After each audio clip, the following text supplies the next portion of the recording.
Now, still a little something from Planet CHH. Live tonight, got an awesome guest. I'm gonna go ahead and bring him in. A man that is on many things. He's got his own channel, Lost River Drive-In. One half of Unita podcast, one half of the Hattonfield Alumni, Mr. Nick from the Lost River Drive-In. How are you doing, sir?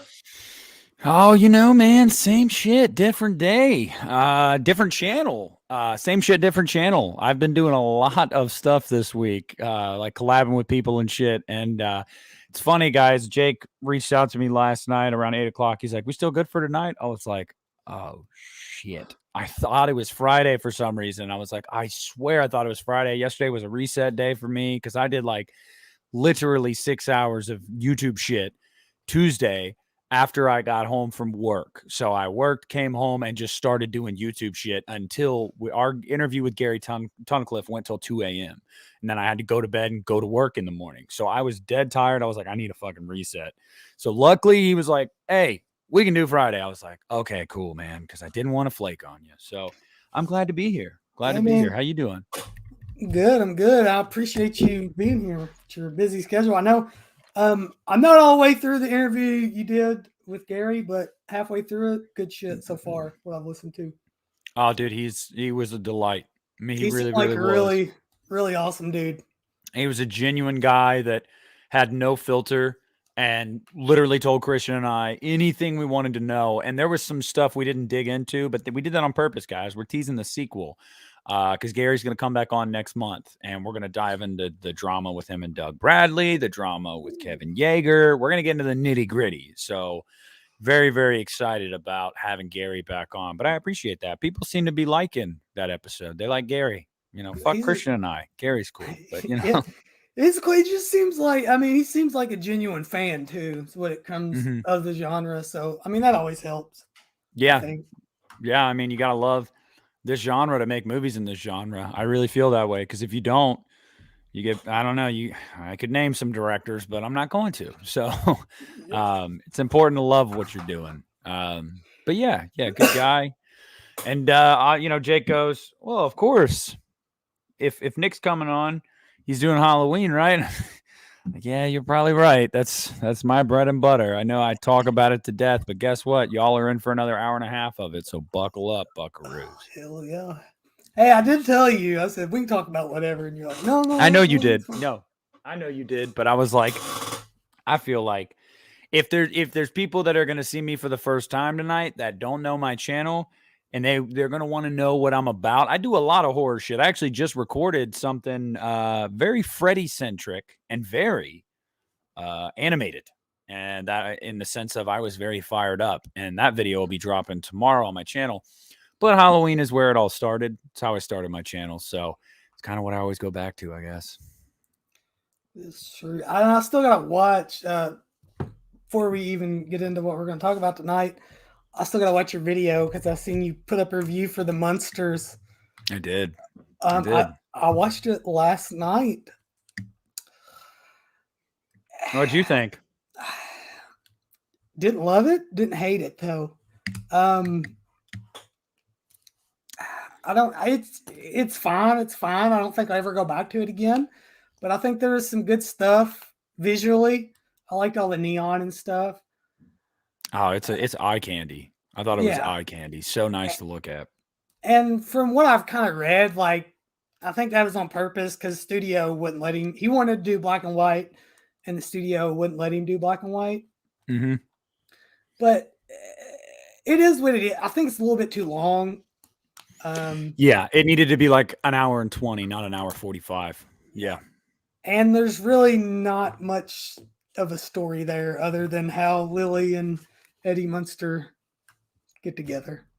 And that was fine to me. Rob was trying to make a prequel, and it's like, well, there's not a ton of story there, bro. But it was enjoyable enough. Yeah, Christian and I both walked away with the same thing. The biggest difference with our reviews was he took issue with Sherry Moon in the movie. I liked Sherry in the movie. I thought that it was actually probably one of her better performances. And I say that because she really leaned into hamming it up. Like she knew what kind of movie she was in, and she seemed like she really dedicated herself to being Lily and being very over the top, but it was very on brand for what she was doing. So I really dug her performance, but a lot of people won't maybe notice this. I mean, if you're like a cinephile and you watch a shitload of movies, which I know a lot of you guys are. And by the way, hey, what's up to everybody in the live chat? What's up, Antonis, Dan, Jamie, Jay, Ian, all you guys? What's up? I got it pulled up on my phone so I can see y'all as well. But I think my thing about it was that her facial acting. I mean, she did a lot with her face, not necessarily what she said or how she said it. Although I did love the hamminess of that. She did a lot with her face. And the scene I think of is that weird ass date she goes on in the first act of the movie. With And her facial act. Yeah. And it gave me yeah. like secondhand embarrassment for her. You know what I mean? And she sold that through her face. So I liked her in the movie. I've been critical of her. I thought it was weird that Christian took issue with her because he fucking loves her. Like in pretty much everything Rob does. And I've been someone that's been like, she's good in this. She's not good in this. I've been very lukewarm on her, but I liked her in this one. Yeah, the cast really wasn't a problem for the trailer, which I guess if you watch the trailer, that's what you're going to get when you watch the movie. Yeah. But the acting in the trailer came off a little bit worse than what it really is in the film, I feel like. Because I thought, especially the Count, Daniel Roebuck, right? Yeah, he was great. I thought he was great as the Count. I even thought, was it Jeffrey Daniel Phillips that did Herman? Yeah, Jeff Daniel Phillips, yep. I thought he was fine. And I think a lot of it's an age gap because I didn't grow up watching the show. Yes, it came on Nick at Night when I was younger, and I would catch it here and there, but I wasn't a big fan, so it was fine with me. We're around the same age, aren't we? I'll be 28 in December. Yeah, I'll be 32 in July. So okay, so close. We watched a lot of that stuff, cartoons in the 90s and stuff and reruns in the 90s. So I did catch it as well late night. And there was always something like endearing quality about it, but I would never say I was like a Munsters fan. You know what I mean? It was just like, oh, that's kind of cool. And I felt like this retained that tone really well. So I appreciated that. People love to shit on Zombie, and like I totally get it. He's an acquired taste. It's like alcohol. You know what I mean? Like you find one you like, and 15 people in your life will tell you, oh, that tastes like shit. And you're like, nah, you don't understand. Like you come to love it. Zombie's like that. You're not going to convince people that don't like him to like him. But one thing that you can't take away from the guy, and I've always said this to people that don't like him, he has a great visual eye, whether that's setting, set pieces, set dressing, creating an atmosphere, colors. He's very good visually. And that shows in this movie. So if you guys want to have a goofy, not nonsensical fun time with some really cool things to look at, check it out. I mean, and it's not offensive. God forbid. I know, right? You hear Rob Zombie and everyone goes, oh, how many skull fucks are we getting in the Munsters? Zero. So check it out. That was the biggest thing for me going into this, to see if he could really tone it down. And he wrote a script without a cuss word. Which was shocking because I think that's his biggest downfall is his dialogue and script writing. Mm-hmm. But yeah, wasn't as bad as I was expecting, or some people's making it out to be. So the trailer did not do it justice. I don't know why they cut the trailer the way they did, because the movie doesn't come across like the trailer did. So I don't know why they did it, but I enjoyed it. I look forward to buying it on Blu-ray. I didn't buy it immediately like some people, like I know Christian did and whatnot. I wanted to watch it on Netflix first, because if it came across like the trailer did, it's not a movie I'd probably ever go back to. But it was a lot more professional than the trailer was. So I'm glad I gave it a first watch, and I'm like, okay, yeah, I'll buy that. I'll buy it. Yeah, this is very good. Before I forget, because I'm the world's worst when I have guys like you on, and there's a lot more of the chat than I'm used to going through the chat. When I had Christian on, I couldn't even keep up with the chat. So I don't know how you guys do it. It comes with time, man. It does. John, believe me, we're nothing. We're nothing special. I promise you that. John in here, Big T. Oh, yeah. Well, Big T, sorry to disappoint. I don't think I'll be going and getting another Twisted Tea until this is over. Big Crack Rock, what's up? Got Dan Shine in the house. Yeah, what's up? What's up, y'all? Michelle. I got Jamie, Actually, Mr. What is it? Is it Michelle? Michelle? Right? yeah. I'm sharing it to my community page right now. Okay. Gotcha. Appreciate that. Mr. Yeah, no problem. Deadlights, which Mr. Deadlights, I know you've been over here since I did that show with Christian, so I appreciate it. You've been around. Scratch Bruno, you got Ian Thomas. Yeah. A lot of I'm noticing a lot of names that are in my live chats. Guys, sub to Jake's channel. He's a really good dude, and he's been good to Christian and I, and been a loyal watcher of the podcast and our channels and whatnot, and just overall a good person. As long as you're not a dick, yeah, I'm pretty cool with you. Try not to be. You're gonna make me blush over here. Nathan Mills. What is up, everybody? Well, if you can't tell by the title, and with Nick being here in the background, we're going to talk a little Halloween. Yeah. That little indie horror franchise. Yeah, I know that's not one of your favorites. So when I asked you, I was like, maybe he'll do it, maybe he won't. It's Halloween, It's not Friday 13th, so it's not Leprechaun, but I'll do it. All right, I guess that is true. So I guess we can get started because about 15 minutes in this, and this is a long franchise. I want to try to get through most of this while you got here. I know you got to work in the morning. Unfortunately, brother. And then on top of that, I get my kid tomorrow. I have him Saturday, Sunday, Mondays. So I get up early for work. I get up even earlier when I'm off work because I got a toddler in my face at 7 a.m. So I know the feeling, brother. I would not be surprised if my 7-year-old does not pop in here and interrupt us at some point in the night because she likes to do that.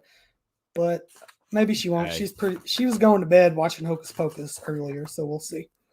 Oh, good. Yeah, I got to check that new one out. Yeah, I know it just dropped today, I guess, right? Mm-hmm. Yep. The reviews of it have been pretty like it's what you expect. It's fun. It's it's not like Oscar worthy, but it's very in line with what the first one was. So if you like the first one, you'll probably like this one. That's good. And I guess guys like you, we grew up on the first one, and I'm glad. I don't know about. I know your kid's a little bit younger than mine, but I can't get her off YouTube to like watch movies. It's very rare. And Hocus Pocus is one of those that she'll watch. And I was arguing with her earlier. She's like, I'm gonna watch Hocus Pocus 2. I'm like, it's not out yet, I don't think, right? She's like, no, yeah, it is. I'm like, I don't think it is. And I looked it up and it was. So yeah, my son's thing is Cars. The movie, the new show that just dropped on Disney Plus. He's obsessed with Lightning McQueen and Cars. So he's watched all 3 Cars movies probably 100 times, if not more. And they just dropped that new Cars series last month, and he's been eating it up and watching it over and over again. So that's his go-to. He's dressing up as Lightning McQueen for Halloween this year. So, yeah. Well, I'm glad he likes a movie and it's just not YouTube. Yeah, not yet.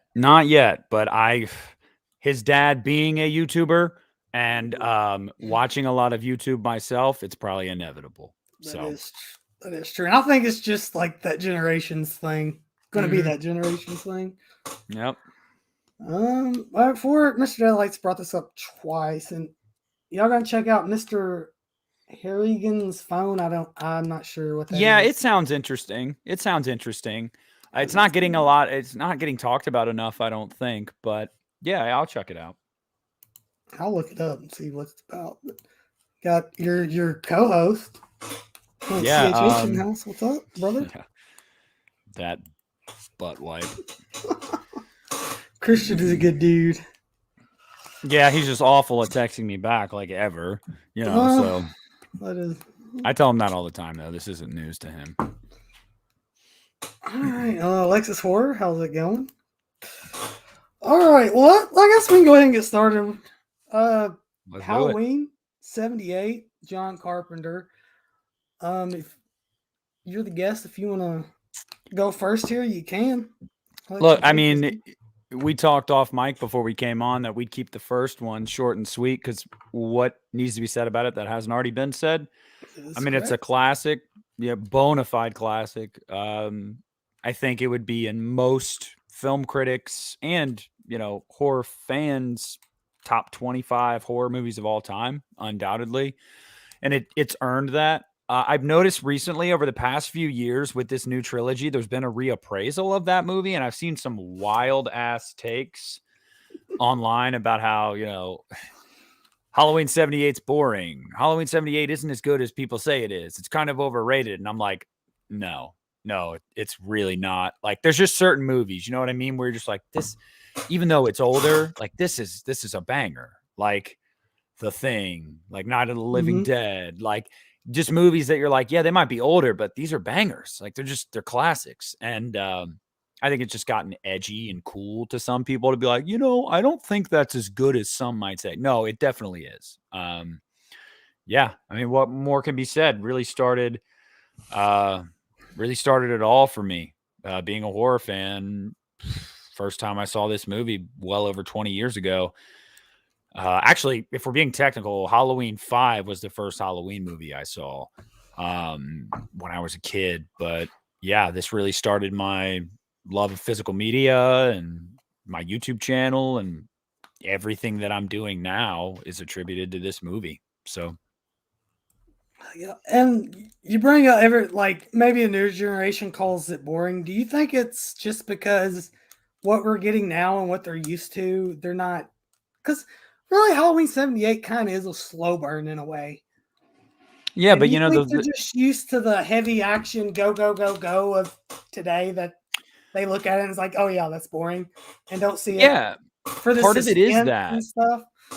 Part of it is that, but I've also got to say, I mean, Hereditary is a modern movie that's a slow burn. And you didn't Mhm. hear a lot of people say it about Hereditary. Hereditary is a very, very slow, dark movie until the third act when everything goes batshit crazy. But, Yeah. the first two acts are very slow and everyone seemed to praise that movie. I think it's just as you get more and more removed from it over time, people just start to be like, it was good for its generation, but I think it's more of just like a pissing contest thing. You know what I mean? Like, well, movies in my lifetime are better, and it's like, yeah, no, some are great, but there's never going to be an era like the late 70s, early 80s again. I mean, I really don't think so. Just so many great movies. I mean, look at the movies you own.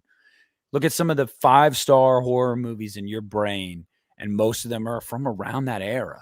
Like you have more from that era than you do from the past 10 years. You know what I mean? So it's like this whole I really do think it has something to do with being edgy. And I don't like it. I've never liked channels like that anyway, that their whole shtick is that they're edgy. It's like, fuck out of here with that. I don't have time for that shit. Yeah, I agree. I guess the only thing I want to say about it is there's really no nice. The only thing I want to say is that yes, we can credit Psycho and Texas Chainsaw Massacre for being proto slashers, I guess, in a way. But Halloween 78 is what set the mold for what was going to come in the 80s for slashers. It gave it the whole blueprint of a slasher. Started from Halloween. Sean Cunningham has said Friday 13th ripped it all off. So without it, and it's funny, is it's a movie. Halloween is a movie that even you're going into the late 80s, early 90s, it's a movie that was still getting ripped off. Yeah. So And the funniest thing is, like you said, they all admitted it too. exactly. They didn't even try to hide it. They're like, yeah, we wanted to be Halloween. Exactly. And Christian, I got my warmer on. I'm burning the night he came home right now. I'm burning Mister. Dale's gas station, 5th and Main. So Christian knows I'm messing with him because I'm burning mine too. But But yeah, I mean that's Halloween 78. said he was going to send me complimentary ones, and he never did. He lied. You lied, Christian. Yeah, he's lying. Taking the podcast namesake and not even giving me a gift. How dare you? But yeah, Halloween 78, man. What else can you say? That is true. Other than last thing I'll say is it's not my favorite, believe it or not. No shit. Yep. Well, let's go right to the next one. Halloween 2, 1981. Is this your favorite? It is not. Okay. And I'll start this one, I guess, since you started the last one. Rick Rose, and I think it's a good movie, but this is what I do with Halloween and Halloween 2. And tell me if this makes sense to you. Halloween 78, I'll watch it Halloween night. And then Halloween 2, I'll watch it November 1st. Because to me, it's a night after Halloween movie. Even though technically it still is. I see it as a night. It doesn't have that Halloween atmosphere. But it's still a great. Dick Warlock is one of my favorite. Myers is that mask is still one of my favorite, especially the teardrops. And the only negative thing I'll say, other than Jamie Lee's wig in that movie, is Rick Rosenthal gets entirely way too much credit for how good this movie is, because it was mainly John Carpenter going there and reshooting a bunch of shit. And I think when we get further in here, when Rick Rosenthal comes back in this franchise, you can see why I say that. Yeah, dude, you're not wrong. I always felt like he got a little bit too much credit. That's not to say he's not talented. You know, he graduated, he's got a degree, he earned it. But yeah, John had a lot of input on this movie. He wrote it, obviously. He did some reshoots on it, and he was on set a lot, saying, I don't know about this, I don't know about that, influencing a lot of decisions. So John should get just as much, if not more, credit than Rick. But, be that as it may, Halloween 2, 1981 was one that I loved when I first got in this franchise. And then I really kind of fell out of love with it. And now I'm more like, I'm where you are, where it's like, yeah, it's good. It's good. It is a solid follow-up. It's undeniable. It's a better follow-up than Halloween 2018, in my opinion, to the original Halloween. I mean, it just feels more natural. And part of that is it being the same night technically and everything like that. But yeah, no, my issue with Halloween 2 is the second act is very slow. I mean, the first act is fun, the third act is bonkers, and then the second act just seems like Laurie is asleep. Empty hospital hallway.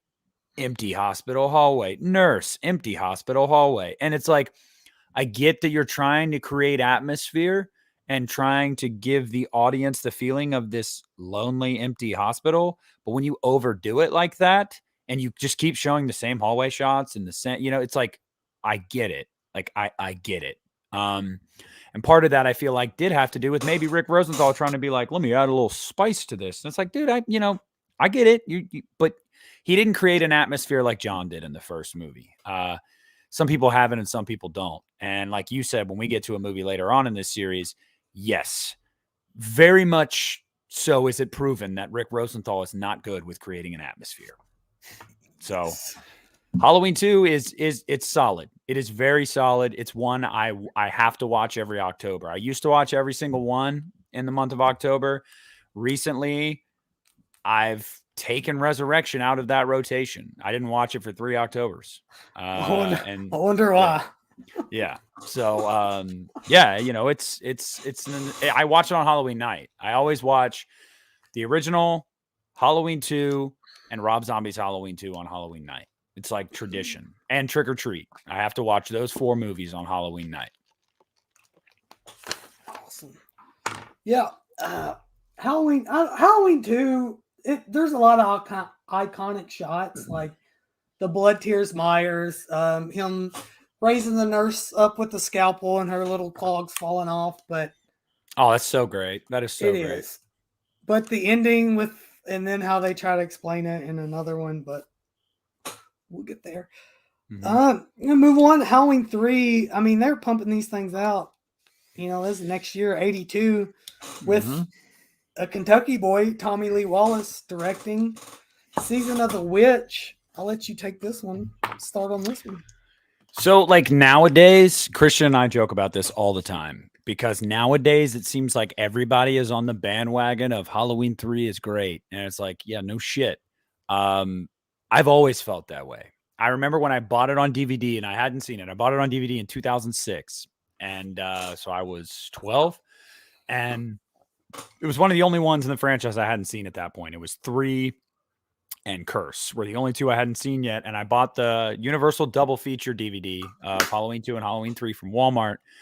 And my mom was like, we're leaving Walmart. And she's like, I don't know why you bought that. That doesn't have Michael Myers in it. And I was like, yeah, I know. I read up on it and stuff. She's like, yeah, it's not good. It doesn't have Michael Myers in it. I was like, well, whatever. Like, I'll give it a shot. I loved it. I mean, I loved it the first time I watched it, even as a kid.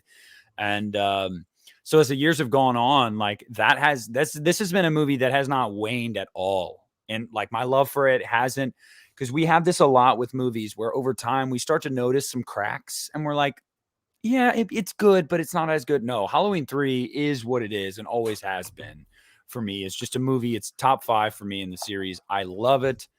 Although it doesn't nail the fall atmosphere as well as some of the movies, the atmosphere it does nail is that, you know, the lonely, isolated small town in the middle of nowhere. Like the atmosphere they go for really works. And Tom Atkins, Dan O'Herlihy as Connell Cochran, Stacey Nelkin, like it's a banger. I mean, it's just awesome. It is a super fun 80s sci-fi horror movie. And I just love the movie. And I went and visited a bunch of the locations from Halloween 2 and Halloween 1978. I think I actually saw every location when I was in Southern California 2 years ago.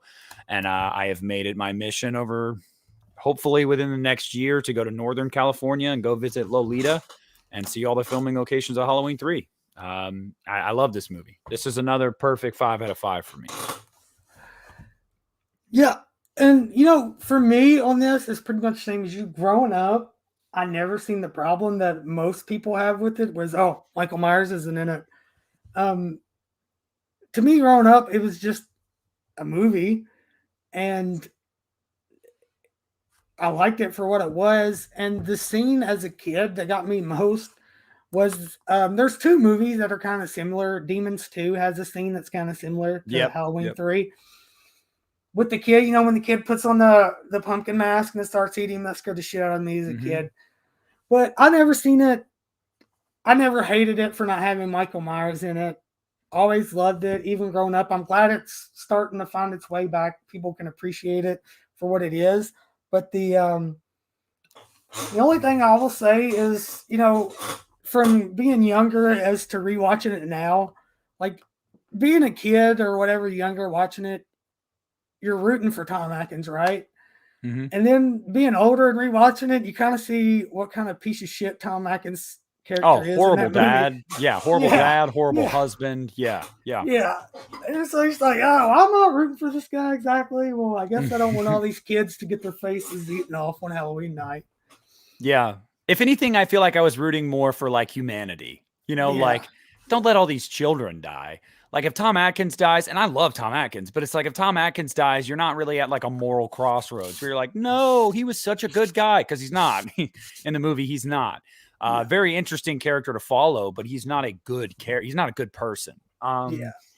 But yeah, no, it is a movie that I adore. I adore this movie.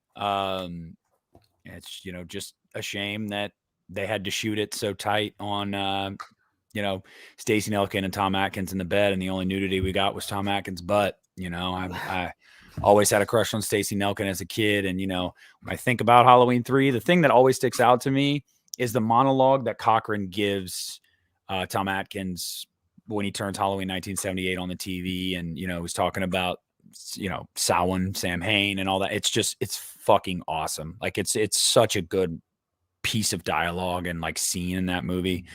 And then obviously everybody always thinks of, where do you want to sleep, Dr. Chalice? Like so corny, but I love it. I love it. Love this movie. Yeah, it's great. And it ends not in a good way. You don't really know. It leaves it kind of open-ended to where very nihilistic. Yeah. But yeah, I love it. And this is before we get into the Halloween 4, because this kind of goes into it.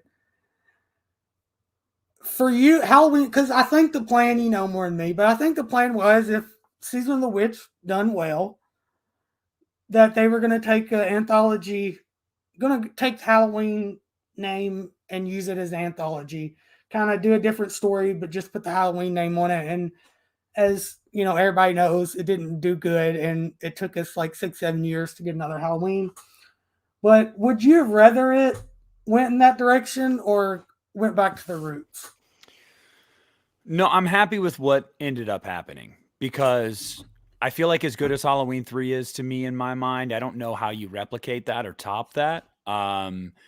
You could have done something cool, but I was happy to get Michael back. There was a nice break. Obviously, I wasn't experiencing these in real time, but I do think that's what was necessary on the Halloween name. You'd already built that branding.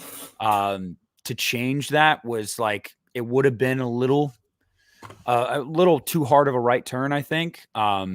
Having said that, though, in a perfect world, I would have liked if they could have lived on in both forms, maybe John and Tommy Lee Wallace and Deborah and whatnot. Halloween 4 is the return of Michael Myers, but maybe they continue doing horror anthology movies, but not putting the Halloween title on there. So, and I guess where I stand with that now is I would love to see them re-explore Halloween 3. Or just the universe that it's in the sense of, I don't want a remake. I'm talking like maybe a series of a prequel or because there's a lot of history to that small town and Connell Cochran. And I would love to see them expand upon that lore. So that's kind of where I'm at now. Yeah. I kind of agree with you. I'm glad it didn't go in that direction because they're going to essentially move to the next movie we're going to talk about. And well, I'll just save it for when we get there. So let's go ahead and move on to it. Halloween 4, The Return of Michael Myers, 88, Dwight H. Whittle. Mm-hmm. This movie, for me, this one and 5, it just, anytime I watch it, dude, nostalgia overload. Like, 4 and 5 were the first ones I seen. When I was growing up, I had a video store that was right across the street. And these were the 2 Halloween movies they had. So them the first 2 I've seen. And to me, personally, Halloween, and this is my favorite Halloween. I think it's better than John Carpenter's Halloween. I just love everything about the movie. The opening credit, so much fall atmosphere, especially from, and I think you can relate because we're not too far apart.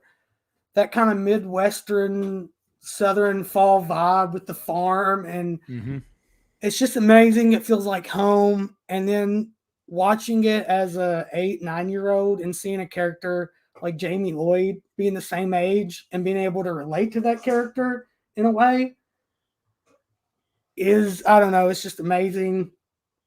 Not only that, I think they nail, like, even going back when I watch it now, because 4 and 5, I watch it every Halloween night. Like, I don't miss it.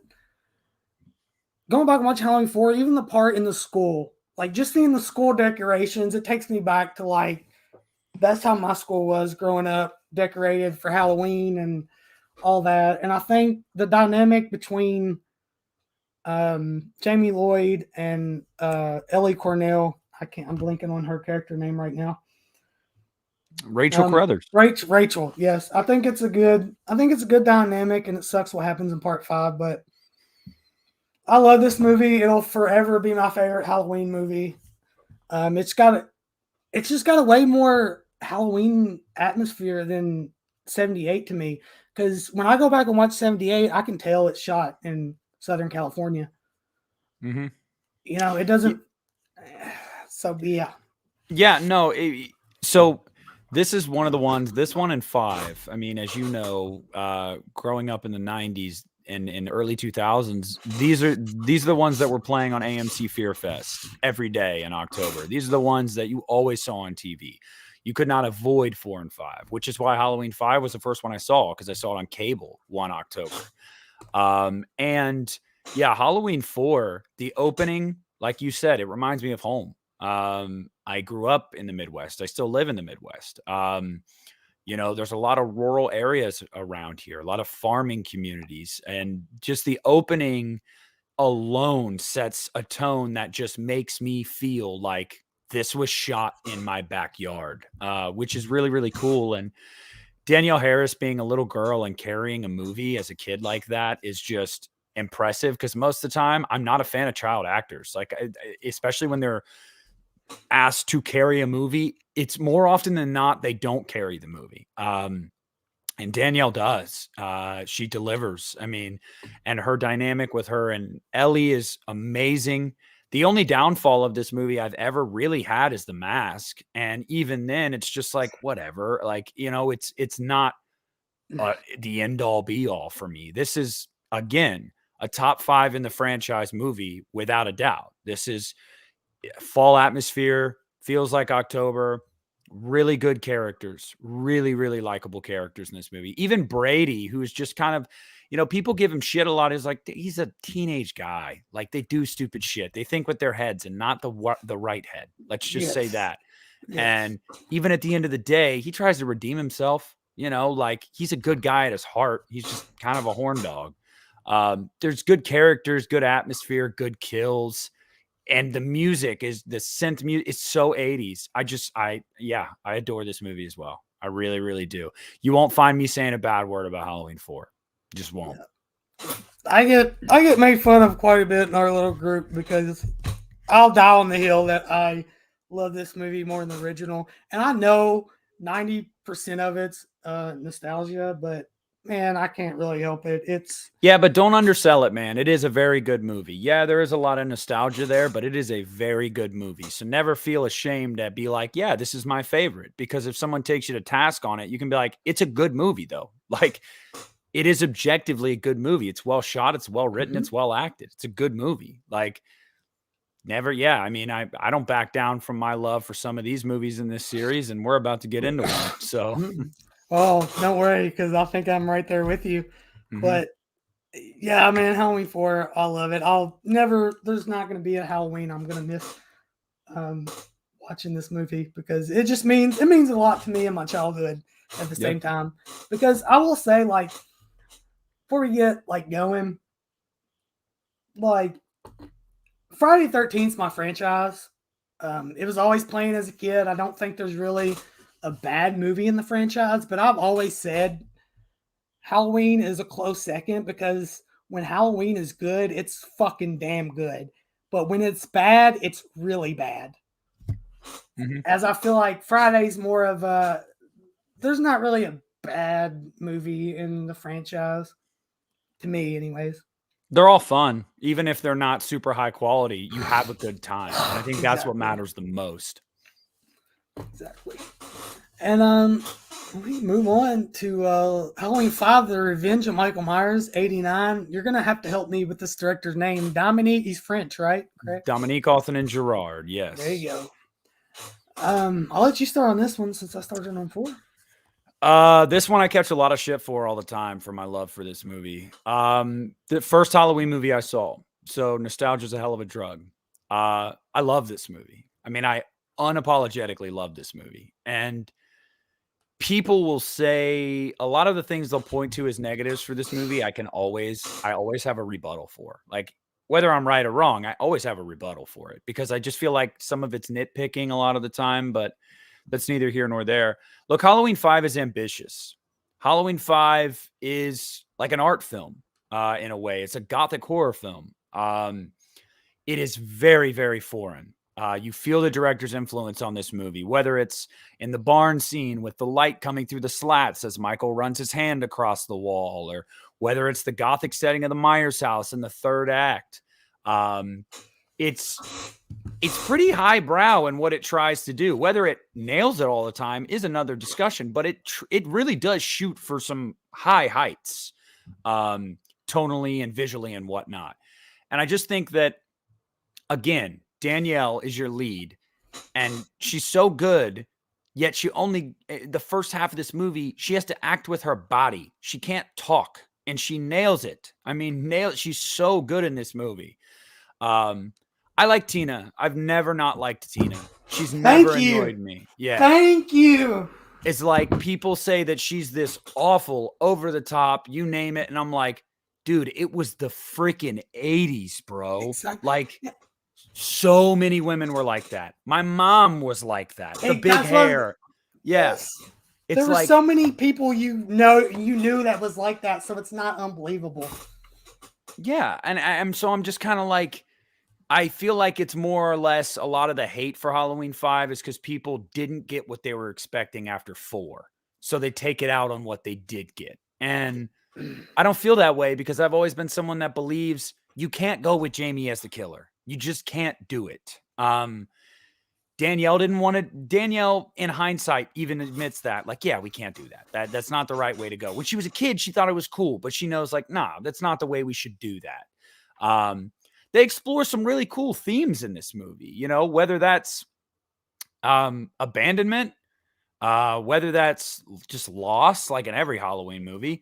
There's a lot. Family, there's a lot that they really kind of explore, and then really the core theme of it all is what Michael has done to this town after ravaging it for over a decade now. Loomis has lost his shit. He doesn't care what he has to do to stop this guy. He'll do anything to stop him. It's a great movie. I love it. That is a point. A lot of people I see hate like, oh, Loomis is he's an asshole in this. I'm like, this guy's been through this 3 times, almost died. Would you not expect him to do anything possible to stop Michael in this? And I think at that point, his character arc is where it's at, where it should be, because that's how any normal, sane person would be behaving. Even when he's being a dick to Jamie and when she can sense Michael and all that, like, that's how any normal sane person would. But yeah, and at the end of the day, though, he doesn't lose his humanity. He doesn't lose his humanity, and he uses her as bait, kind of fucked up, right? But he doesn't let Michael get her. He does not lose his humanity. He will go to the end of the earth to get Michael, but he won't lose his morality in the process. And I think that's the most important thing with Dr. Loomis is that he's had enough of this shit. But he's still not going to not be a good person at his core.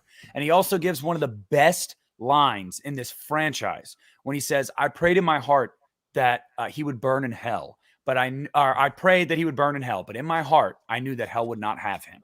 That's a fucking awesome line because that just underscores again, kind of like in Halloween 4, when they're going down into to get him at Ridgemont. And the guy says, Jesus ain't got nothing to do with this place. Like it's playing on that theme of evil. Like this guy is not what you think he is. He is worse than you think he is.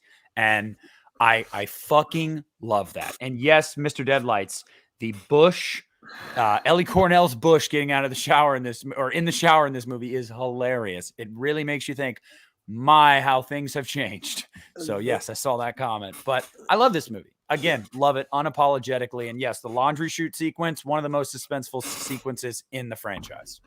Yep. I agree with you about everything. I mean, I love Halloween. I got an original one sheet signed by Daniel Harris right here. I love this. 4 and 5, I love them. To me, Halloween 5 is the art house film of the Halloween franchise. If they would have took out the goofy music for the 2 fumbling cops, it would have been a lot better. Yeah, that tonally doesn't fit. But if you take that out, I think it makes a big difference. And my buddy Lee, I know all you guys know Lee McCoy. He made a cut of Halloween 5 without the cops and stuff in it, and he sent it to me. And he was like, "Hey, man, I think you'll appreciate this." And it really does make the movie better. I mean, now as I've grown up, I just deal with it. I'm like, well, there's the dipshits, but it is better without them. Yeah. But and this is a term I really don't like to use because I feel like a lot of people use. I just don't get the hate for this one because to me, I thought you were gonna go. It's underrated because that's another one that people. Yeah. I don't really understand why everybody shits on this one because it's not that bad to some of the stuff we got coming up compared. And I know a lot of people have a problem with the mask from 4 and 5. And honestly, I like the mask for 4 and 5. I really do. They're both so different. But it makes sense. Like, especially in 4, it's like, okay, yes, you're going to show us the scene where Michael's still on some generic random mask out of the Halloween store, so it makes sense to me. So in 4, it's expressionless and humanless and soulless, and 5, it's very human, like in nature and angry looking. Yeah. They're like it's a total like juxtaposition. It is cool. It's cool. The mask is lore in and of itself in this franchise. So yeah. Alexis wants to keep the clown cops, which hey. Yeah. She's a shit stirrer. She's stirring the pot. That's fun. And yeah, and I'll agree with Slasher Home Video on this one. The Nick Cage mask. He does resemble Nick Cage in part 5 Love it. for whatever reason. Love it. Well, okay, but yeah, we're gonna gush over 4 and 5 too long. We're gonna move on to Halloween: The Curse of Michael Myers '95. I'm gonna let you start with that, Nick, because I need to get some water or something because my throat's really All right, you're dry. good. You don't mind? I'll let you start on that one. This was the last Halloween movie that I saw in my watching of the franchise. So, like, if you guys, listen to my channel, you guys know that I've talked about this before. It was the last one I caught on AMC over the years.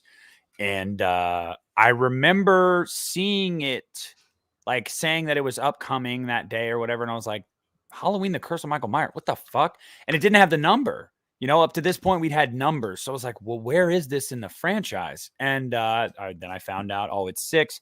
And I remember when I watched it for the first time, I was like, that was not good. That was not good. And how dumb I was years ago as a child.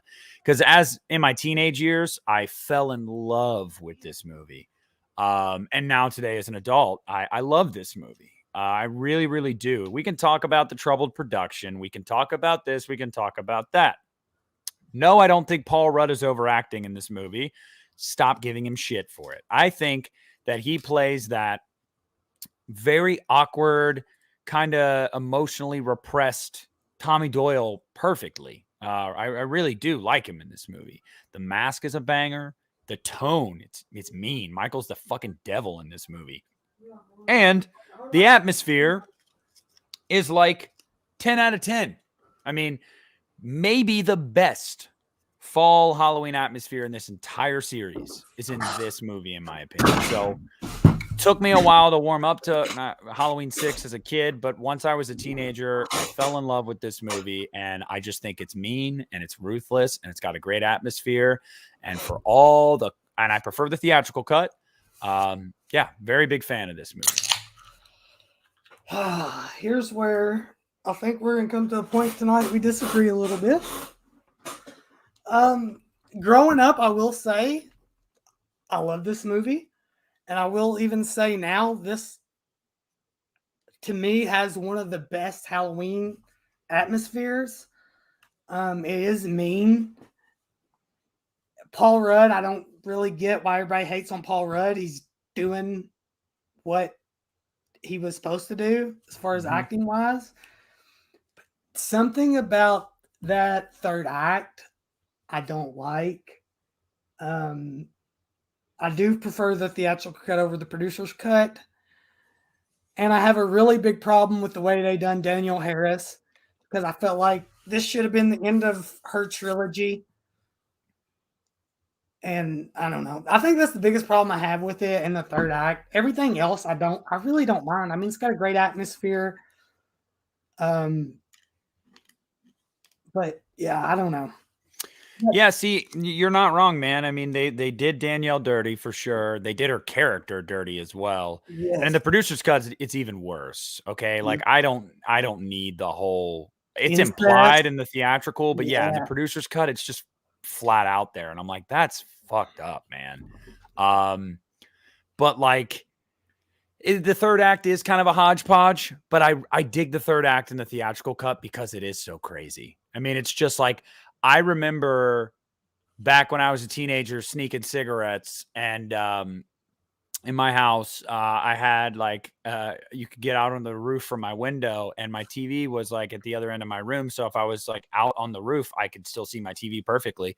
And I would go out on my roof and just sneak cigarettes on the roof while watching movies through my TV. And anytime I was watching 6 and that, that room, like the surgery room or operating room scene came up, it would look like, if you were on the street, it would look like I was having a fucking like strobe light rave dance party in my bedroom. It was awesome. It was awesome. It's a troubled production, and it is what it is. But first of the Miramax too. Yes, but I have a very, very, this movie has a very, very special place in my heart. So It is good, and I don't know if you pre-ordered the set or whatnot, but I you did. They did. shipped out. I think they shipped out today. I haven't. I'm on the fence because honestly, the only one I want to see in 4K is Part 6 because I think it's going to look amazing in 4K because it's still, to me, it nails, dude. It nails fucking Halloween to me. The atmosphere of just the season.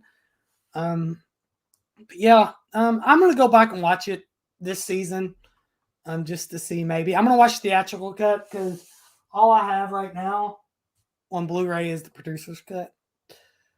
So, and it's been a while since probably VHS or DVD since I've seen the theatrical cut. And I do like the mask. Alexis brings it up. She thinks the mask in the movie is quite good. I love the shot of him coming down the stairs at the very beginning. Yeah, the mask is pretty good. All right. But the next one, boy. Oh God, here we go. We're gonna go Halloween Water. 1998, Steve Miner. Mm-hmm. And I guess I can start since you started the last two. Growing up as a kid, loved this movie. Loved it. Going back as an adult and rewatching it, loathed this movie. I fucking hate this movie. This Southern California vibe sucks. It's a Scream ripoff. Had it not been for Scream, this would have been straight to video. It's just another troubled production. I don't understand why we've got to overthink the mask and have 20 versions of the mask and have a CGI mask, and which we'll get into in 2018. I'm not a fan of fuck everything that came before this. This is the sequel to this movie. I just really don't like this movie more as an adult as I did as a kid. Really, really do not like this movie at all. I loved this movie as a kid. I loved it as a teenager. And then in my early adulthood, I started to fall out of love with the movie. And it was because I felt like, it has no atmosphere. I mean, even if you like this movie, I don't think it can be argued that it just doesn't have an atmosphere. It really doesn't. Maybe it's the setting. I don't know what it is, but there's just no atmosphere there. It doesn't feel like Halloween. Mm-hmm. Ignoring everything that came before it was kind of just like an FU to the fans. I get it narratively and to make money. I get why they did it, but it was just kind of like, there's a lot of fans of that Thorn trilogy, as they call it now. And it was kind of like, well, this is kind of bullshit. We fell in love with Jamie and now she's just gone. But yeah, at the end of the day, for me, H2O is just one that's near the bottom half of the series for me now, just because I'm like, it tries too hard to be Scream when it didn't need to, because Scream was literally copying Halloween. So why the fuck would you then go, well, now we need to copy Scream? No, because then in a sense, you're copying a copy of you. Like, what the fuck are you doing? I still think it's Jamie Lee's best performance in the series, though. I really do. I think H2O is where she's best. But having said that, there's just a lot about it I don't like. It's very, very dated. It is very dated when you watch it now. It does not age like some of the other movies do. I do like the third act, though I felt like it was too short. It was just too short. So, yeah, not one of my favorites. Yeah, I mean, I know how the Halloween fan base is, and if they watch this, they're probably gonna hate me because some of the things I have to say. But dude, I just feel like you've already kind of mentioned, like, it's Halloween. Why do you think you need to copy Scream, as going so far as getting the writer from Scream to write the screenplay for this? That's Dimension Films. Dimension Films was a fucking train wreck. Yeah, we got some good movies out of that company, but overall, that company was a fucking train wreck, and it has a lot to do with the people that were integral to Dimension Films. I'm looking at you, the Weinsteins. Just a fucking train wreck. They fucked Hellraiser as well. They just train wreck. And if I'm correct, did they not use the score to Scream in this? Oh, at multiple points, yeah. Yes. Yeah, the exact same score. Yep. So, and Alexis, what you put in the chat is a damnable lie. H2O is better than any of the Scream sequels. A damnable lie. Scream. I would take any Scream movie Aside from Scream 3 over Halloween H2O. I would even take Scream 3 over this one, man. I said what I said. Yeah. Well, So yeah, that's all I got on that movie. Again, I don't hate it. I really don't hate it. But I do. Nowhere near one of my favorites. Ian says, yeah, it totally does swap out the fall atmosphere for campus atmosphere. Yes, it does. Yeah, you're right, Alexis. It's okay to be wrong. So I hope you're doing okay. You're doing okay. Nathan says he don't know about that one. Well, I think we're getting next though. We're getting into the. This is the best film out of this whole franchise, correct? Which I've got to mention at this point because I'm looking. Everything from Halloween 78 to like H2O was. Everything from Halloween to Halloween 5 was released in October, which makes sense. And then 6 was September. H2O was August, which still makes sense. This movie, Resurrection, was released in July for some fucking reason. July of 2002. Rick Rosenthal comes back. So, when you're hearing about this movie, you're like, fuck yeah, Rick Rosenthal, Halloween 2, this is going to be a banger, right? And then we get the movie we get. I'll let you say what you got to say about this one. Did you start the second one? Did you start H2O? It don't matter. You can go ahead. You did. You started H2O. Okay. No, I never liked this movie. When I was a teenager, I had dumb fun with it. I can still have dumb fun with it, like just laugh at it. I think this is objectively in the Halloween franchise the only movie that you can look at and go, yeah, that's just not a good movie. In the terms of like acting, writing, pacing, editing, it's just not good. Again, if you have fun with it, I will accept that answer. I do think you can have dumb fun with this movie. But absolutely no atmosphere. Absolutely no style to this movie. Rick Rosenthal, as a director, you've got to have some kind of style you bring. When you watch a Christopher Nolan movie or a Rob Zombie movie, they have a flair they bring to every movie. There's no fucking flair to this movie at all. It is like straight to video, early 2000s, $5 bin at Walmart. Like that's what this movie is. Like it's indistinguishable from movies of that era. It is super fucking dated now. It's just not good. It's just not good. I kind of agree with everything you said. I think it's a movie that you can get a group of friends together and watch and have some laughs. Get alcohol and some weed or something because you're gonna need it. But it is one, I think it was a little ahead of its time as far as what it was trying to do with the whole webcam. And can we not talk about how fucking creepy it is that this high school kid has this IM relationship? Oh, she's a pedophile. Exactly. He's a freshman in high school. Like legally, he would be 14 years old. She's in college, so she's at least 18, but probably 19. Pedo. Yes.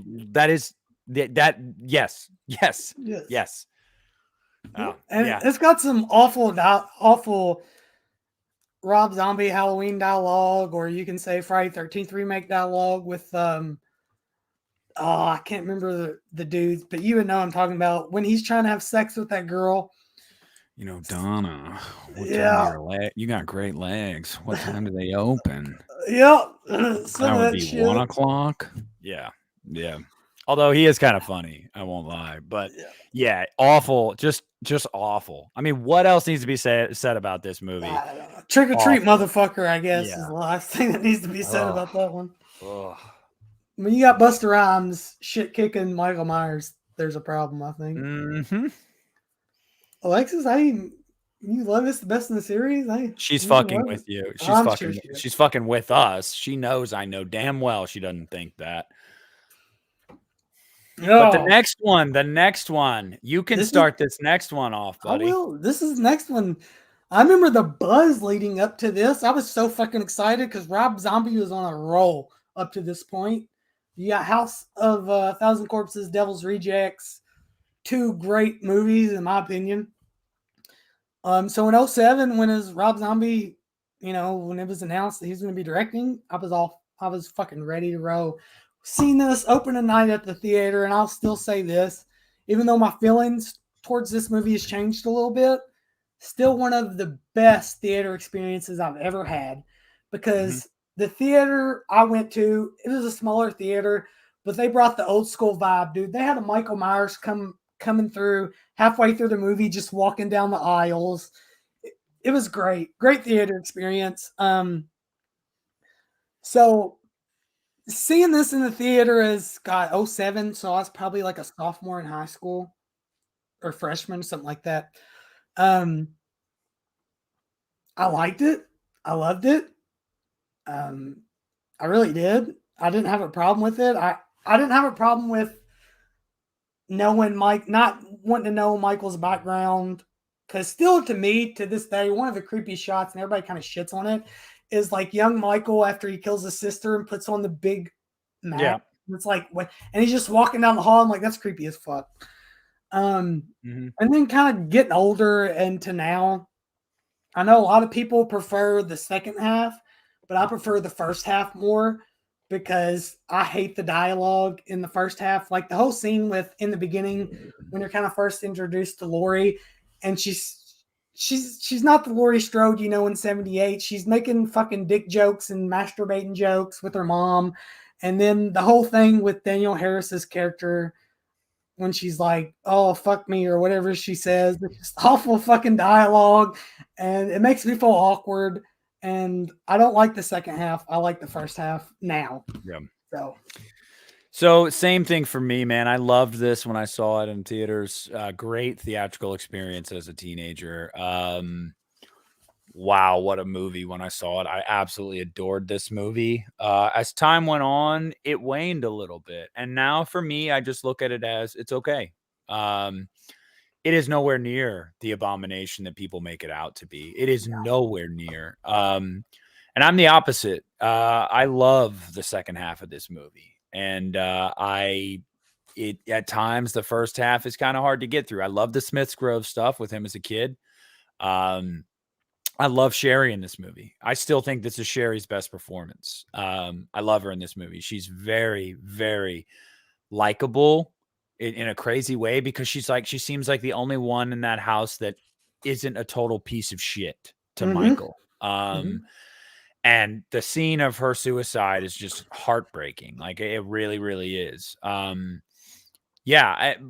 first half, I don't hate the first half. I just, for me, it was just like the second half is just like a rip roaring, fast paced remake of the first movie. And it's so fun. And I mean, seeing Danielle back, and I've always adored Scout. It's just, so I land on now at 27. It's okay. You know, it's okay. If you don't like it, cool. If you love it, cool. I'm in the middle there. It's okay.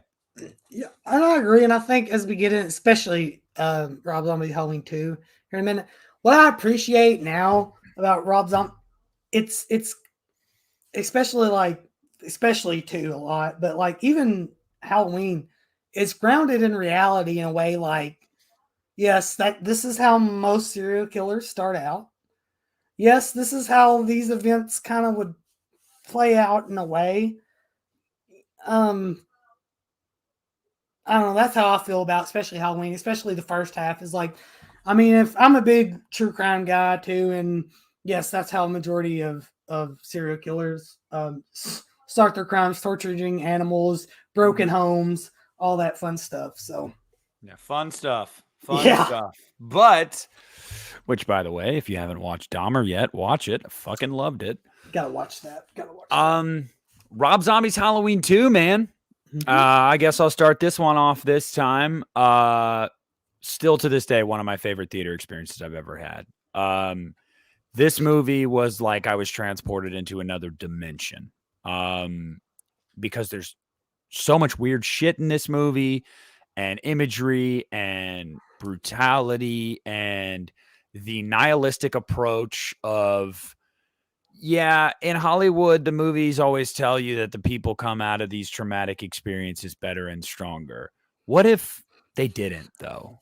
And I love that because sometimes as a society, we have to come to terms with the fact that sometimes some people are too broken, and sometimes the system fails them. Sometimes the people around them fail them. Sometimes their mental health fails them. And it's a sad reality. And this movie tackles that head on. And I adore that. And, you know, some people have even said, oh, yeah, well, why would Lori be so messed up? She almost died. One of her She best watched her friends friend do it. died. Her Yeah. parents died. And then to top it all off, the cherry on the shit sundae is that she's the fucking sister of this guy. Like, it's just, I get it. It is a drudge in the sense of it's not fun to go through the mental anguish that this movie can put you through, and seeing this dark, gritty movie. And I fucking love it for that. It is unapologetically just dark. And I love this movie. It is my second favorite Halloween movie. Has been since the day I saw it. And I don't think that'll ever change. This movie is just, say what you will about Rob. It's just, what a tour de force by Daniel Harris, Brad Dourif, Scout Taylor Compton. I mean, just, oh my God. I could gush about this movie for forever. I absolutely love this movie. Okay, so I'll give you my story in this movie. Seen it open at night. I'm going into theater watching this movie. I'm like, fuck yeah, we got the hospital scene. It starts happening. I'm like, okay, yeah, Halloween 2 right here, full remake. And then the whole movie, the rest of the movie happened. I'm like, this is piece of shit. I fucking hate this movie. I'm never watching it again. And I didn't. And I didn't watch it. And then, lo and behold, you, which I've told Christian the story, you, Christian, and Drum Dums do your Halloween show. And y'all all three are gushing over Halloween 2. I'm like, okay, I'm one of those guys. I'll admit when I'm wrong, and I'll give stuff a second chance. So obviously I'm missing something because all three of them share the same opinion. So I'm going to go back and I'm going to watch Halloween 2. And I fucking love Halloween 2 now. It's in my top 5 of this franchise. It hits everything. Dude, it's in real life as far as PTSD and what one would be dealing with and going through if something like a traumatic event like this happened to them. I mean, yes, we watch these movies and we see, but if you step back and think real life, okay, if real life this girl was terrorized on this night, her friends, she's seen her friends die, and then later in this movie she finds out it's her fucking brother. Of course she's going to be unstable and shit show. And now older, the whole scene with when she discovers Danielle Harris's character after Michael kills her, and then seeing Brad Dourif's emotion. And this is an emotional fucking ride. And if you don't get it, I don't know, man. Jake, I'm actually going to be doing a video this October. It's going to be a long video on my channel. I'm going to be doing notes. I'm really going to be doing a deep dive. And the title of the video is going to be Why Rob Zombie's Halloween 2 is a Masterpiece. And I am going to have my notes. I am going to come at people with facts. And another thing before we move on that I got to say is, it's also believable to see why Lori would go down the path she goes down, because look where she came from. She didn't have the capability to express herself healthily. I mean, no, and her mom and dad's dead too. Yeah. I mean, that's another thing that this girl's went through. Not only is her she was friends set dead, her up parents for is dead. failure, dude. She was Yes. set up for failure. And that's a sad reality sometimes. Sometimes you're born into a situation where you can try your hardest. You can't claw your way out of it. You just never can. Nope. And yeah, what a movie, what an experience. Can't wait to do that video and piss a lot of people off. I'm looking forward to that. And if I would have thought about it, I'd have grabbed it, but it's in a box somewhere. I met Scout Taylor Compton. I got her autograph when I'm Halloween 2 8x10, where she's got, you know, her bedroom. It's like got the Charlie Manson quote on there. Yeah. I got that signed. She is like my all-time top celebrity crush, and that woman is even more beautiful now. My goodness, what a bombshell. Love Scout. I agree. And Ian Thomas here. Yep. I'm sorry, guys. It's not that I'm skipping the chat, but me and Nick's having a conversation, and I don't want to. Yeah, don't worry. We're seeing all your stuff, guys. Don't worry. Yeah, and I don't want to like stop the show because Nick's got to work in the morning. I don't want to keep him forever as well. And there's a lot of movies to get through, but we're pretty close. We got 3 more to go. Yeah. Well, technically 2 that's been done, but we'll talk about the third one And then if we got time, we'll go through the comments if that's cool. So what do you? Where do you go? Where you go with 2018? You tell me. You tell me your thoughts on this Okay. one. 20. I remember, coming out, they're like, okay, we're racing everything but 78.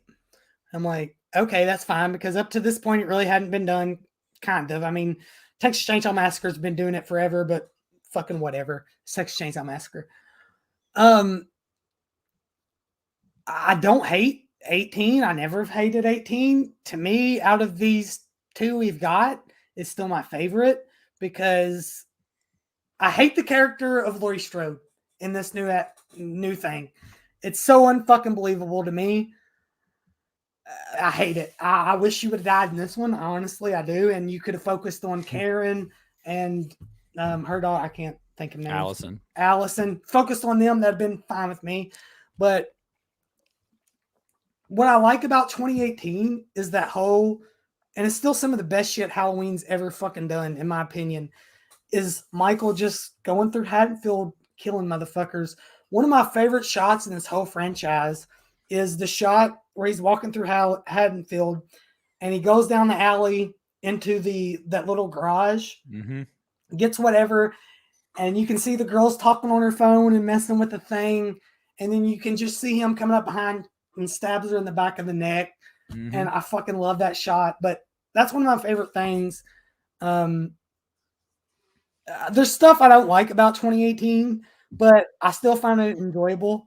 It's a good time, and it's kind of like middle of the road for me, but I still really enjoy it. I don't hate it. Yeah, the hype train for this movie was crazy. It had been almost a decade since Michael had been on the big screen, so to say I was excited was an understatement. I feel like I had expectations that this movie was never going to meet, and that's not the movie's fault. That's my fault. This is a movie that I'm okay with. It's it's okay. That's how I feel. I will, to its credit, I'll say it has one of the best scores in the series. It has one of the best fall atmospheres in the series. It has one of the best portrayals of Michael in the series. Some of the best cinematography in the series. It, technically speaking, is a super, super well-made movie.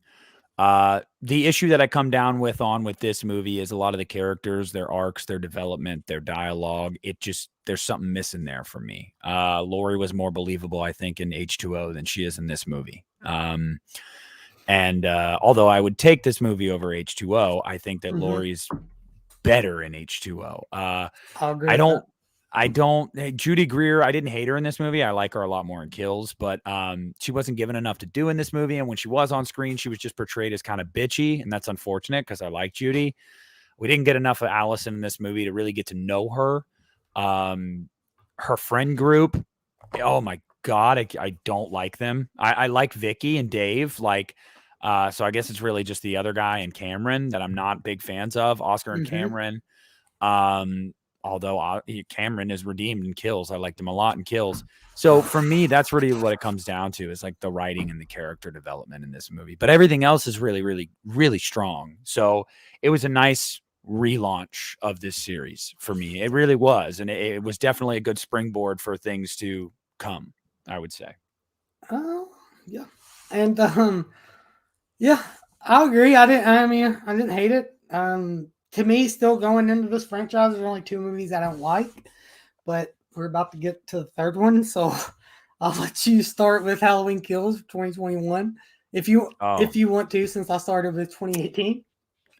I adore this movie. I do. And the reason is because of how I set myself up with 2018 with these sky high expectations. I just told myself, I'm not doing it this time. I'm not doing that. I'm literally going to go in and I'm just going to let this movie give me what it gives me.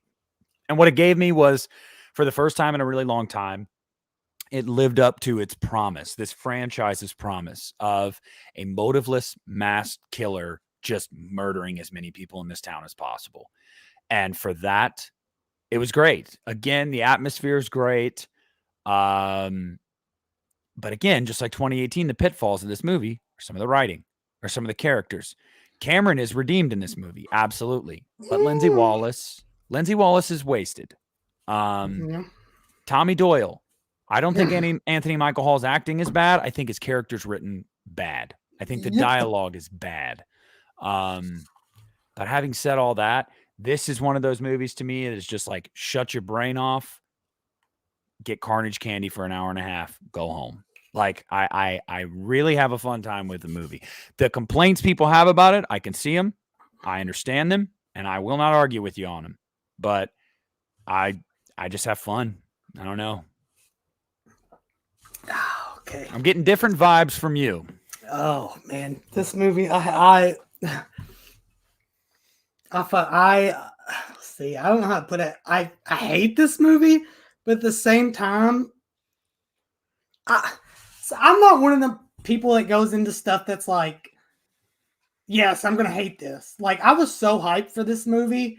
It's not even funny. This is probably one of the most hyped movies that I can remember being so excited for. Like, I can't wait for this shit, and watching it and being disappointed. And when I say that, I always give movies a second chance. Like, I didn't like this movie. I watched it probably 3 times after it came out to be sure that I didn't like it. Same with Scream 5. What does it for me is the dialogue, the writing's awful, the characters are awful, Evil Dies Tonight's awful, that whole subplot with the escaped inmate is awful. I like how brutal the kills are, because one of my favorite kills in this whole movie is one everybody hates. It's when they're in the car and Michael's killing all the people, and the chick finally gets the gun and he kicks fucking the awesome! Yes, great. I love that kill. I love it. I laughed in the theater. I literally in the theater went, ha! Like, because I was like, that's fucking awesome. Yeah, I thought, it was awesome. But one of my biggest problems is you have a horrendous, violent murder and then some stupid ass comedy in the middle of it. It just didn't work for me. The comedy didn't work for me. The flashback scenes were done really well. I liked them. I will say that. I'm not going to shit on that. I think I would have enjoyed this a lot more, especially if I hate the way the shot when he's murdered all the townspeople with the black screen and the slow motion. I don't like it either, but they had to do it because of the reshoots. I was going to say it. That feels like a reshoot to me. Was it? It was, and they couldn't go back to location because of COVID lockdowns and shit. So they literally had to film it on a soundstage. So they had to shoot it really close and tight, and that's why it looks the way it does. So had this not been delayed a year, that would look so much better. So I don't fault them for that. They were dealt a shitty hand. But I agree with you. I don't like the way it looks either. I feel like that moment should have been far more impactful than it ended up being. Yeah, I feel like you've seen the John Wick movies, right? I've seen the first one. Okay, well, I feel like it should have been a John Wick moment where he's just like fucking going ham on everybody. Yeah, I would have loved that. But I'm gonna give it another chance this October. I'm gonna watch it again. Watch the extended edition. It's better. Okay, because I don't like to hate something just because it's cool. The extended edition gives you more in the flashback scenes. You get an entirely added scene in there and some extension of scenes. So you get more in the 78 world. There's just more Halloween to it. I prefer the extended edition. Good. I'm going to give it another shot because generally I like to go in with open mind, and I like to like stuff. I don't like to hate stuff, but yeah, who wants to go see something and go, this is gonna suck? No one wants to fucking do that, No. But I mean, now we've arrived at Halloween Ends, and I guess for me, just to state my piece on this movie, the rumors circulating, everybody knows they're taking some swings with this movie. Oh, I'm so excited. And I'm looking forward to it. I was on the fence for a while, and that's been like documented throughout UNITA. Of Nick's journey with Halloween Ends. And I've come to the realization that this is Jamie's last time. This story that started in 78, although Michael will live on for generations, it is coming to an end. Like, this is it. And the emotional weight of that is enough to get me jacked up and going, I'm ready, dude. Like, A woman that I have lived my whole life watching play this character. This is her swan song. I'm going to be there opening night for her. I am going to, and for Michael, and I'm going to immerse myself in this movie, and I'm going to hope it's good. But at the end of the day, it's historic nonetheless. It is historic. This movie is a moment in history, and I just can't avoid that. I can't ignore it. This is my franchise. I get protective of it. So sometimes I'm kind of iffy on things because I'm protective of it. But fuck it, dude. Let's let it all hang out. And I'm here for it. I'm ready. I'm ready for the big swings. Even if they swing and miss, at least they're fucking trying. So I'm ready for it. Man, October 14th. Can't fucking wait. Because everything I'm hearing, if it plays out the way that I've heard stuff, I'm going to fucking love this movie. Because they're going to do a full Friday 5 on this movie up to a certain point. And I'm so looking forward to that. It's a different direction. It's fucking fresh. And it's going to piss a lot of people off. So I'm always there for that. And Yeah. I mean, I just think it's the only way to really go if you want to go. What is it? 4 or 5 years in the future? They're going to say this. It's 4 years. Yep. 4 years in the future. Like what else? Like how are you going to explain Michael's absence to this point and not? So I'm looking forward to it. The only thing I don't really understand, which I mean, of course, I'm going to watch how it unfolds, is how you're going to sit there and tell me that Jamie Lee from 78 up to 18 was so paranoid when nothing happened. And then we have 18 and kills happen. And then she finally is ready to move on with her life. I don't know. Yeah, I guess we'll have to suspend disbelief and see how they handle it. But Yeah. I agree, man. I'm ready for it. I'm ready for it. Bring it the fuck on. And Big Crack Rock, you're absolutely right, brother. I'm ready for the drama, really. I mean, I am too. I'm ready for the internet's going to explode. I have a feeling this movie is going to be you love it or you hate it, and there's no in between. So 2 words for you guys. Can't wait. And Anthony Oliver here comments, don't want Halloween to end. Can't imagine no Michael Myers ever again. Well, I hate to tell you, Michael Myers is never going away. It's going to be rebooted. Something's going to happen. Oh, yeah. He'll be back. He'll be back sooner rather than later, I would have to imagine. That white-faced fucker, he can't help himself. Nope. And characters like that's going to be around long after we're dead, I'm afraid.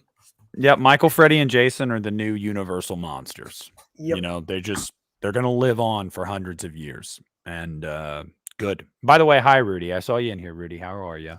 I didn't. But yeah, I'm looking forward to it. Yeah, I can't wait. Can't wait. Now, question before we get off and start wrapping things up. Are you going to see this in theaters or are you watching this on Peacock? I already got my tickets. Thursday, October 13th, IMAX, baby. Yeah. Right. Yeah. You already fucking know. I don't give a shit if it gets the worst fucking reviews. I'm there. It's Halloween, and I believe in supporting movies theatrically when given the chance. And it's a big reason why I wish Hellraiser was getting a theatrical release. I'd love to go see that theatrically. Would love to. Nothing beats that experience. Nothing. And if it's for my favorite franchise, yeah, I'm going to be there. I'm going to be there opening night. I'll have my review out that night, and I'll probably see it again, and then I'll watch it on Peacock. Sure. That's what I did with Kills. I saw it twice in theaters, and then watched it like twice on Peacock. So, yeah, I'll probably do the same thing. Sweet. If I had a theater close to theater to me is about 45 minutes away, I would definitely go see it in theaters. But since I live in Podunk, in the middle of nowhere, I'm gonna watch it on Halloween Kills probably. Since I work night shift, it's gonna come out on that Thursday, Friday night, however Friday morning. Mm-hmm. I'm gonna watch it that night probably when I get off work. Because I can't wait. Convenience is important too. You know, if it doesn't work with your work schedule or shit you got going on, yeah, why not take the convenient route? I totally get that. There's nothing wrong with that.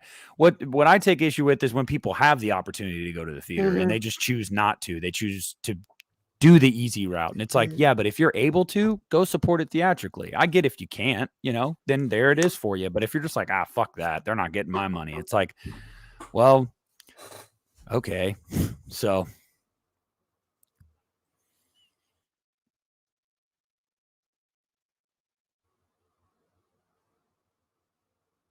Oh, was that Yeah, me or yeah. you? Okay. That was Oh, you. You were oh, that was frozen me. for me. Yeah. All right. Shoot.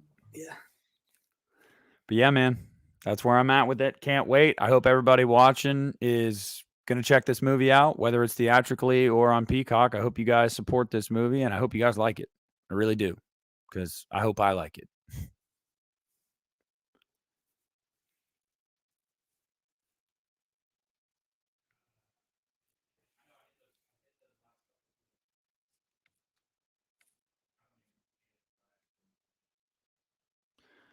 I don't know what happened to Jake.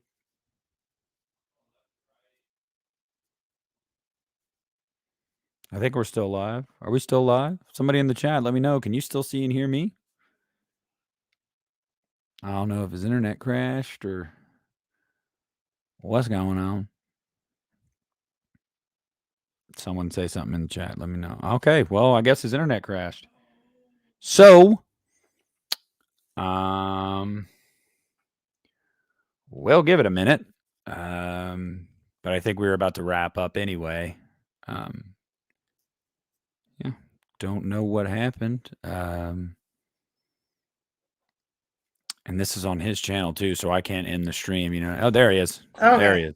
Yeah, Hey. I don't know. I live in a small town with shitty internet, so You're good. You're good. I was like, I don't know what to do, guys. But I mean, I was saying it's kind of perfect timing because we were wrapping up there. Yeah, to everybody that's watching that is just discovering Jake's channel, like I said, guys, sub to him, follow him on Instagram. And you can find all of his info, I'm sure, on his YouTube page and in the description and whatnot. So follow that. And I'm sure we'll be seeing Jake's face again once Ends comes out, whether we bring him on to talk with us or whether we come back on here. This isn't the last you've seen. Hell yeah. Appreciate them kind words. And before we go, I guess let you plug what you got coming up. I mean, you're doing a lot of stuff here, brother. You got your own channel, you got your podcast with Christian, and then you got your show every Tuesday you do with Justin. So yeah. So tomorrow I have got a video /rant coming out titled A Nightmare on Elm Street Complete Collection Update from Scream Factory. And I got very animated and got fired up recording that tonight. So can't wait to upload that tomorrow. As far as what we're doing for the podcast next week, no idea. Christian usually doesn't tell me till the night before, or we workshop it like the night before. Hey, you want to do this? Oh, sure, let's do this. And same thing with my stream with Justin. Most of the time, that was just like a hangout that we did once a week. That now we have topics and stuff and whatnot. But a lot of the times, it just ends up us kind of flying off the rails. Yeah, if you guys want to follow me on Instagram, it's at the Lost River Drive-In. If you want to follow me on Twitter, it's at the Lost River DR1 because an actual drive-in theater has the Lost River Drive-In tag. Yeah, check me out if you want to. If not, it's cool. It's cool.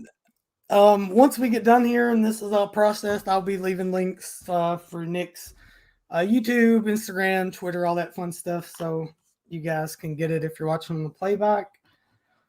And as far as what I got going on here, Sunday night, I think it's 6 Central, 7 Central. I have to look.